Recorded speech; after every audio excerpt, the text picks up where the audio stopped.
And I have information that the 20 years AMLA records of Senator Escudero and his credit cards and bank accounts were all opened up in the office of the Senate President, where members of the Blue Ribbon Committee was here.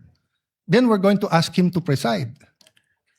So there's a problem with, this is my explanation. This is my explanation. This is my explanation. To the gentleman This is from factual Taguig. and this is my explanation. So I will stop there. With all due respect, your statement's already out of order.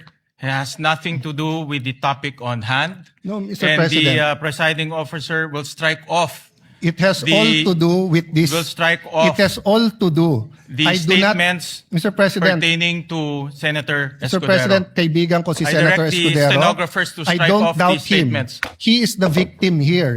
I'm not doubting him. I'm not doubting he will be fair. I am saying, we want will a fair suspend trial the or not, session Mr. for a few President? minutes to request the presiding officer, Senator Chis Escudero, to ascend the rostrum. Session Mr. suspended. President.